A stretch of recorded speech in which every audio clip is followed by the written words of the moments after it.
Laje, ¿qué tal?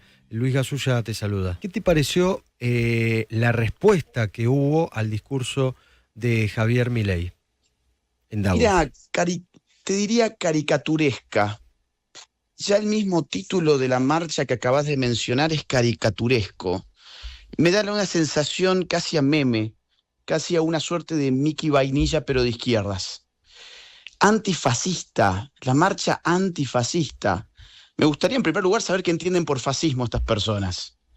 Porque si hay algo que está en las antípodas de la doctrina fascista, entendida en términos politológicos, es decir, en términos científicos, rigurosos, si hay algo que está en las antípodas del fascismo, eso es el libertarismo.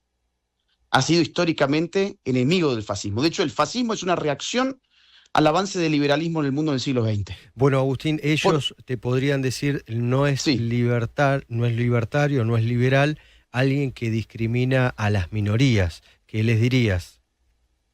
que no es una discriminación. Lo que ellos están reclamando en realidad son beneficios estatales que implican tratar desigualmente ante la ley a los ciudadanos. No es una discriminación, por ejemplo, decir una verdad respecto de la sexualidad humana.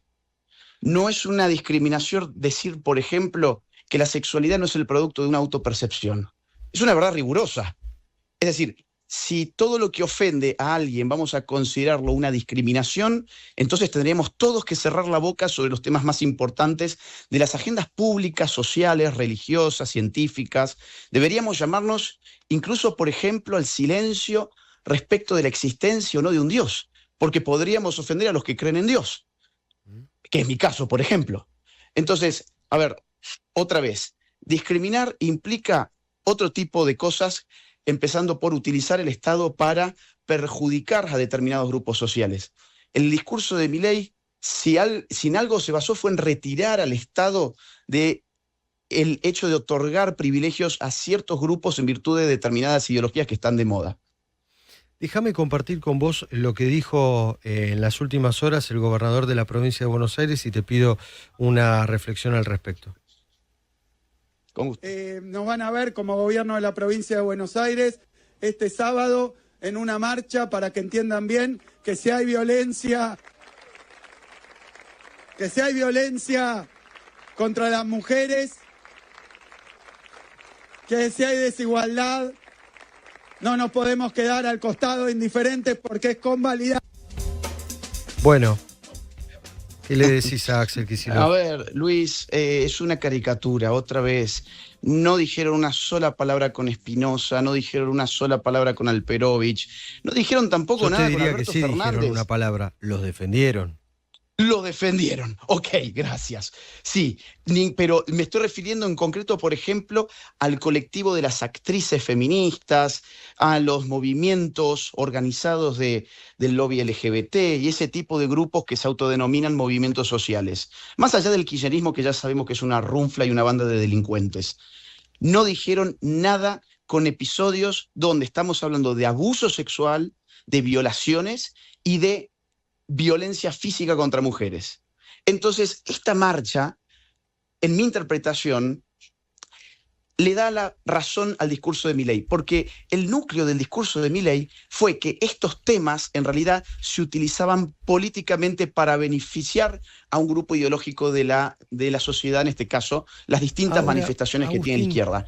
es el mismo discurso, el mismo Sí. significado, la misma esencia del discurso. ¿Se podía haber realizado sin introducir un ejemplo de una pareja homosexual, de un ejemplo sangriento, aberrante, Sí. un escándalo, que podría haber sido en los mismos argumentos que hizo Javier Milei, quizá con un ejemplo de una pareja heterosexual o Sí.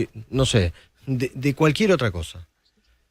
¿Era A ver, necesario eso? Porque creo que de ahí se han agarrado sí. muchos de los críticos para decir asoció la homosexualidad con la pedofilia. Ujú. Es mi caso que dije horas después del discurso, mezcló varios Sí. temas y por momentos no terminé de entender algunas cosas.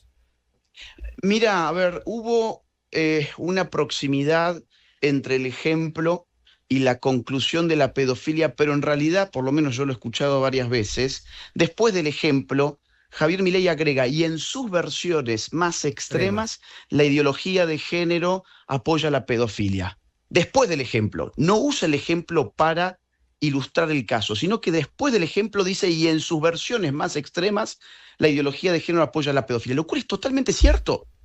A ver, es totalmente cierto y te lo puedo referenciar con 1.000.000 de autores que son incluso reverenciados por quienes levantan los estandartes de lo que hoy se denomina teoría de género, que en realidad es una ideología. Por ejemplo, la mismísima...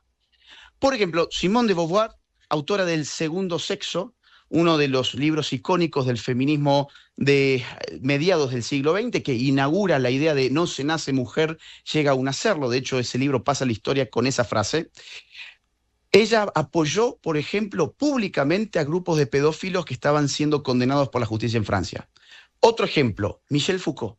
Michel Foucault, sobre todo con su historia de la sexualidad, que son varios tomos, avanzó una agenda que sirvió filosóficamente para despertar lo que después se va a llamar teoría queer.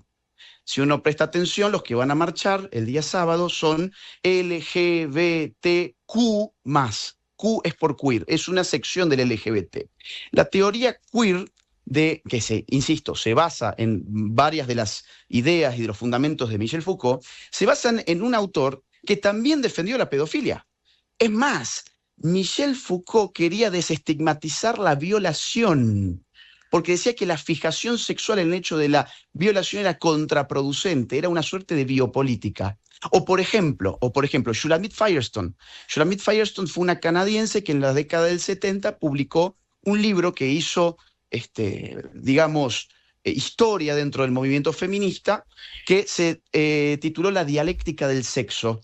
En ese libro, Shulamit Firestone plantea la utopía feminista definida en varios puntos, y uno de ellos es la liberación sexual de los niños para que hagan sexualmente lo que deseen, incluso con adultos mayores, con adultos, quiero decir, con mayores de edad. Agustín. Y eso está en sus libros. Y a ver, y te puedo dar 1.000 casos más. Y te sumo un caso más, Luis, perdón, que es que las militancias pedófilas, que existen desde hace mucho tiempo, solo que es un tema muy enterrado, la sociedad no habla de esto, pero hay grupos organizados, por ejemplo, la NAMBLA en los Estados Unidos, o Pedófilos Virtuosos, que es otro grupo importante de pedófilos, se han basado en la ideología de género en los últimos años para avanzar sus agendas. Estos son hechos, no son opiniones, se basan en la ideología de género para avanzar sus agendas. Lo que dijo Milei es correcto. Agustín, ahora bien, te entiendo y algunos autores, y los recuerdo de haber estudiado comunicación, sobre todo Foucault, y coincido con lo que mencionás, pero yo te insisto con esto. Cuando Cristina Fernández de Kirchner tenía algún exabrupto o alguna medida o alguna cuestión que lograba unificar desde la izquierda a la derecha en la calle, bueno, muchos desde el periodismo decíamos, algo hizo mal Cristina para unificar a tanta gente. ¿No crees que quizás algo estuvo errado del discurso de Milei para que esté, no sé, desde la coalición cívica, el radicalismo, lo moyano, los sindicatos y muchos jóvenes que quizás hasta votaron a Milei? No, Luis, ahí no hay ninguna unificación de nada nuevo. Son los mismos que marcharon con el tema jubilaciones, los mismos que marcharon con el tema universidades 2 veces. Bueno, es una con oposición... las universidades quizá hubo un exabrupto. Después se terminó politizando y está claro, pero en un momento se decían un montón de cosas, o por lo menos se había instalado un discurso que se iban a privatizar las universidades o que las iban a cerrar. Eso era falso. Dos cosas. Número uno, ¿quién terminó ganando la pulseada cultural por las universidades? Milei. En teoría el gobierno. Hay que ver después cómo se refleja en las próximas elecciones. El gobierno, hasta el punto de que las encuestas registraron que la inmensa mayoría de los argentinos quería que se auditaran las universidades. Hasta ese punto le salió el tiro por la culata.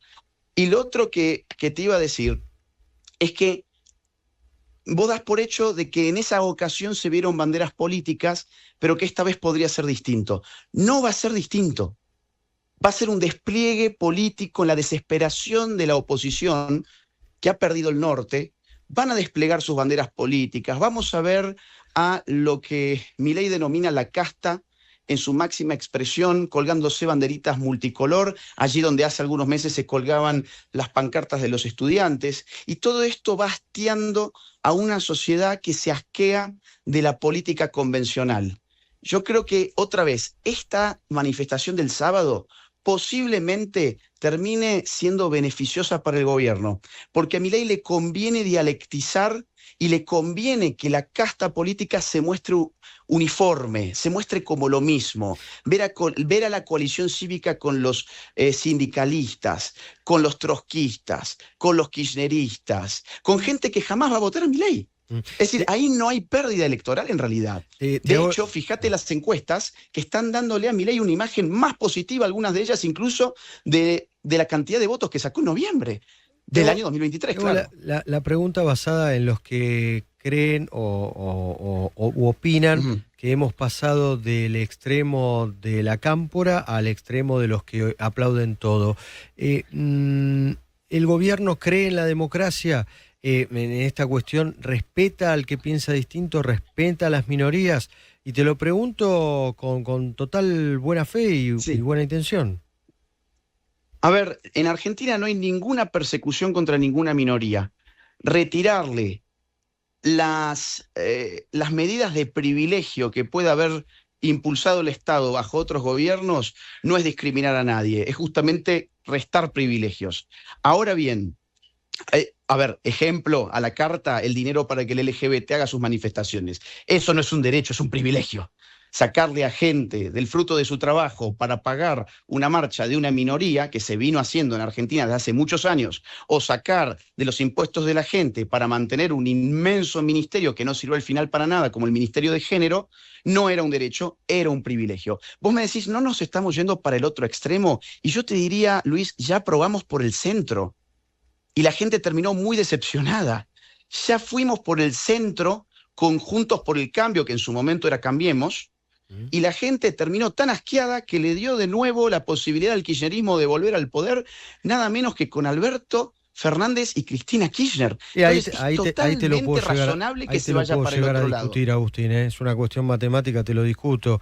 Macri se fue con 41%, nunca tuvo el 50%, excepto en un balotaje, que, bueno, hay un 10% de la población que va y viene. Te va de derecha a izquierda y es el que te termina definiendo los balotajes. Después la sociedad está muy dividida. Es un 40 de un lado, un 40 del otro. Estoy completamente de acuerdo, pero por eso te decía, es razonable que ahora esa parte de la sociedad que pendula se vaya hacia la derecha. Y el día de mañana se puede ir a la izquierda. Totalmente. Por eso el gobierno hace muy bien en hablar de batalla cultural para, digamos así, prolongar los éxitos económicos en modelos culturales y que no le vaya a pasar lo que le ocurrió a Chile, por ejemplo, que aún con éxito económico terminó haciendo cortocircuito el sistema porque colisionó una cultura de izquierdas con una economía capitalista. Agustín, entonces el gobierno tiene esto muy en vista. Gracias por estos minutos. No, muchas gracias a vos, Luis, un gran abrazo. Agustín Lajes, politólogo.